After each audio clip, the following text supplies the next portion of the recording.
ఆత్మానంద స్వరూపులైన ముక్తిపథం channel ప్రేక్షకులకు నమస్కారం. ఈరోజు చర్చించుకోబోయేటువంటి అంశం యాక్చువల్గా చాలామంది అడిగేటువంటి విషయం ఏంటంటే, ఫోన్ కాల్స్ చేసినప్పుడు ముఖ్యంగా మా కేచరి ముద్ర పడ్డది, కానీ దాంట్లో మాకు ఎటువంటి అనుభవం కలగట్లేదు అనేటువంటి వాళ్ళు కూడా ఎక్కువగానే ఉన్నారు. దానికి సంబంధించి 3 కారణాల గురించి ఈరోజు చర్చించుకోబోతున్నాం. అయితే ముఖ్యంగా మొదటి కారణం ఏమిటి అంటే, ప్రకృతి పురుషుల యొక్క అనుగ్రహం లేకపోవటం. ఇక్కడ ప్రకృతి అంటే పంచభూతాలతో తయారైనటువంటి శరీరం ఏదైతే ఉందో దాని యొక్క అనుకూలత లేనప్పుడు, అంటే ఈ శారీరకంగా మనకి ఏదైనా హెల్త్ పరమైనటువంటి ఇష్యూస్, ఏదైనా ప్రాబ్లమ్స్ ఉన్నప్పుడు దానికి సంబంధించి సరిగా సెన్సిటివిటీ అనేది బాడీలో లేనప్పుడు మనకి దీనికి సంబంధించి కేచరికి సంబంధించినటువంటి అనుభవం కలగకపోవటానికి ఒక కారణం ఉంటుంది. ఇంకొకటి ఏంటంటే పురుషుడు. ఇక్కడ పురుషుడు అంటే గురువు, దైవం, ఆత్మ ఏదైనా అనుకోవచ్చు. ఇది పురుషుడు అనేది అంటే ఆత్మ లేకపోతే గురువు అనేటువంటి విషయం చాలా చాలా ముఖ్యమైనటువంటిది. గురువు యొక్క అనుగ్రహం లేకపోతే కేచరి ముద్రలో అనుభవం కలగటం అనేది చాలా కష్టం. కేచరి పడటం అనేదే చాలా కష్టం.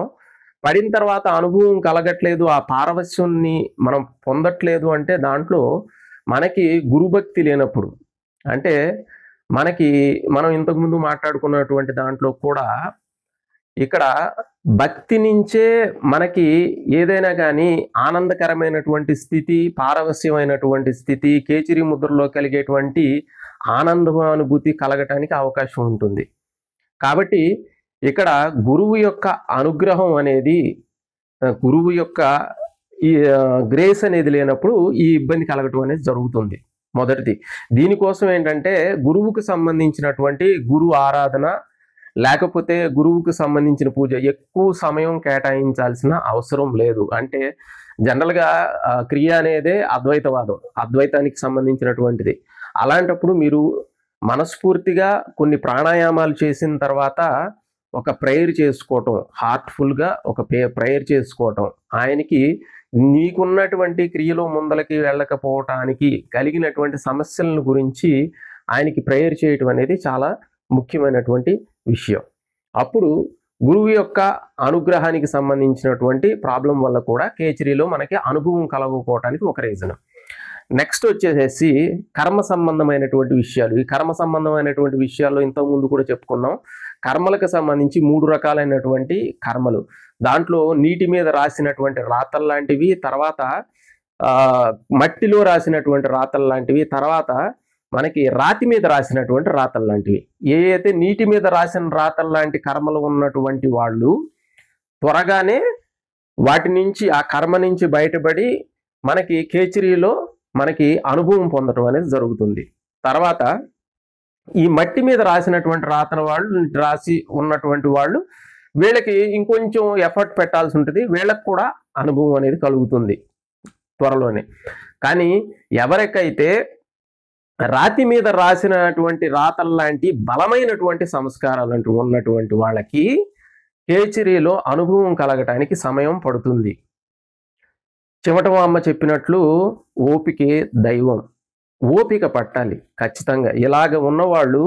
ఎందుకంటే మీకు కేచరికి సంబంధించి టెక్నిక్ పర్ఫెక్ట్గా ఉంది, కేచరి పడింది, పెట్టవలసిన స్థానంలో పెడుతున్నారు, అంతా కరెక్ట్గా ఉన్నా కానీ అనుభవం కలగకపోవటానికి ఇది చాలా పెద్ద కారణం. ఇది మనకి ఈ శిలల మీద రాసినటువంటి రాత లాంటి కర్మలు కలిగినటువంటి వాళ్ళకి ఏంటంటే కరుడు కట్టుకుపోయినటువంటి లోపల సంస్కారాల వల్ల బాడీలో సెన్సిటివిటీ అనేది లేక మందంగా మనస్సు అనేది సూక్ష్మమైనటువంటి విషయాలు గ్రహించేటువంటి శక్తి లేనప్పుడు ఆ కేచరిలో అనుభవం అనేది కలగటం అనేది చాలా అసాధ్యమైనటువంటి విషయంగా ఉంటుంది. ఇలాంటి వాళ్ళు సాధనని ఇంకా పెంపొందించుకోవటం అనేది చాలా ఇంపార్టెంట్. దాంతోపాటు నెక్స్ట్ 3వది ఏదైతే ఉందో ఈ క్రియ చేసినట్లయితే ఖచ్చితంగా వాళ్ళకి కూడా అనుభవం కలుగుతుంది. దాంట్లో చాలా చాలా చాలా ముఖ్యమైనది లాహిరి బాబా చెప్పేది ఏంటంటే, కేచరి పెట్టి ప్రాణాయామం చేయటం. ఏదైతే అంతర్ముఖ ప్రాణాయామం ఏదైతే ఉందో కేచిరి ముద్ర పెట్టిన తర్వాత ఈ అంతర్ముఖ ప్రాణాయామం చేసినట్లయితే ఖచ్చితంగా అంటే ఉత్తమ ప్రాణాయామం 50 సెకండ్లు అనుకుంటున్నాం కదా, ఈ ప్రాణాయామం జరిగినప్పుడు ఖచ్చితంగా ఎవరికైనా కానీ అనుభవం కలగాల్సింది. ఇది లాహిరి బాబా మాట. ఆ మాట మటుకు చెక్కు చెదరదు, అది మటుకు ఖచ్చితమైన మాట ఉంటుంది. గురువులు చెప్పేది అన్ని రకాలుగా కూడా ఆలోచించి దానికి సంబంధించి మొత్తం తెలిసి దానికి సంబంధించిన విషయం మొత్తం తెలిసిన తర్వాతే ఆ మాట చెప్తారు. కాబట్టి ఖచ్చితంగా ఎవరైతే కేచిరి ముద్ర పెట్టి ప్రాణాయామ చేసేటువంటి విషయం ఏదైతే ఉందో ఆ ప్రాణాయామ ఉత్తమ ప్రాణాయామ, అది చక్రాస్ మీద ఉత్తమ ప్రాణాయామం అంటే ఖచ్చితంగా ప్రతి చక్రాన్ని టచ్ చేస్తూ ఓంకారం చెప్పుకుంటూ ఆజ్ఞా చక్ర వరకు రావాలి. ఆజ్ఞా చక్ర తర్వాత ఇంకా ప్రాణాయామం కొనసాగుద్ది. తర్వాత కుంభకం 3 సెకండ్స్ ఉంటుంది. తర్వాత పైనుంచి చక్రాలన్నీ లెక్క పెట్టుకుంటూ ఓంకారం వేసుకుంటూ కింద వరకు రావాలి. కింద ఇంకా ప్రాణాయామం కొనసాగుద్ది. తర్వాత మళ్ళీ 3 సెకండ్లు కుంభకం అనేది ఉంటుంది.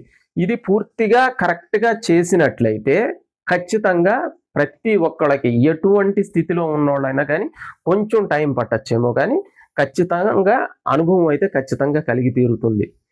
అంతేకాకుండా ఇంతకుముందు కొంతమంది కామెంట్స్లో పెట్టింది ఏంటంటే కేచిరి ముద్ర పెట్టి ఎలాగ ప్రాణాయామం చెయ్యాలి అనేటువంటి విషయం గురించి అడిగారు.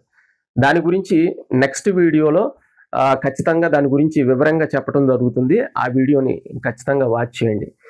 ఈ వీడియో నచ్చినట్టయితే ఖచ్చితంగా లైక్ చేయండి, షేర్ చేయండి, సబ్స్క్రైబ్ చేయండి. అంతేకాకుండా ఎవరైతే క్రియాయోగ తీసుకోవాలి అని అనుకుంటున్నారో వాటికి సంబంధించిన వివరాల కోసం ఖచ్చితంగా ఈ నెంబర్ని కాంటాక్ట్ చేయండి. సర్వే జనా సుఖినో భవంతు.